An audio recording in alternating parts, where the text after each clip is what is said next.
Ginning మిల్లర్ల సమ్మెకు రాష్ట్ర ప్రభుత్వం బ్రేకులేసింది.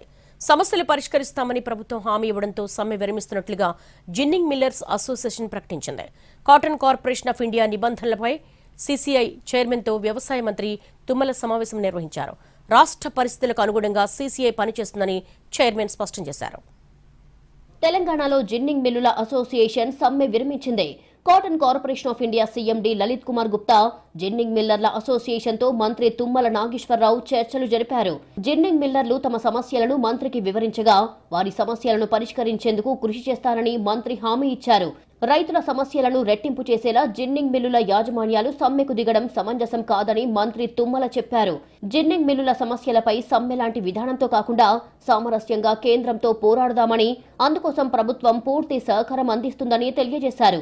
జిన్నింగ్ మిల్లర్ల సమస్యలపై ఒక నివేదిక తయారు చేసి కేంద్ర జౌళి శాఖ అధికారులకు పంపాల్సిందిగా వ్యవసాయ శాఖ సెక్రటరీ సురేంద్రమోహన్ ని తుమ్మల ఆదేశించారు. బుధవారం నుంచి పత్తి కొనుగోళ్లు యథాతథంగా ప్రారంభించాలని జిన్నింగ్ మిల్లుల యాజమాన్యాలను మంత్రి కోరారు. తక్షణమే నోటిఫై చేసిన అన్ని జిన్నింగ్ మిల్లులను ప్రారంభించాలని అన్నారు. పత్తి రైతుల సౌలభ్యం కోసం కపాస్ కిసాన్ అనే యాప్ ని తీసుకొచ్చింది కేంద్ర ప్రభుత్వం. దాని ద్వారా రైతులకు సౌలభ్యం కలగకపోగా మరిన్ని ఇబ్బందులు తలెత్తాయి.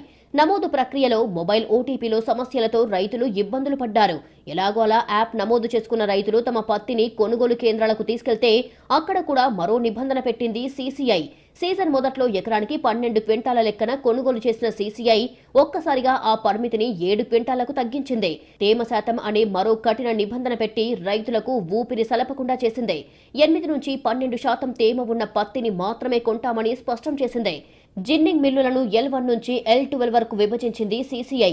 కేంద్ర నిర్ణయాన్ని వ్యతిరేకించిన జిన్నింగ్ మిల్లర్లు పత్తి కొనుగోలు నిలిపివేశారు. దీంతో జిన్నింగ్ మిల్లర్స్ అసోసియేషన్ తో వ్యవసాయ శాఖ మంత్రి తుమ్మల నాగేశ్వరరావు చర్చలు జరిపారు. ఈలోపు ఉనికి చాటుకునేందుకు బీఆర్ఎస్ నాయకులు లేని గొప్పలు చెప్పుకుంటూ రైతులను, తెలంగాణ ప్రజానికాన్ని మోసం చేయాలని చూస్తున్నారని మంత్రి తుమ్మల మండిపడ్డారు.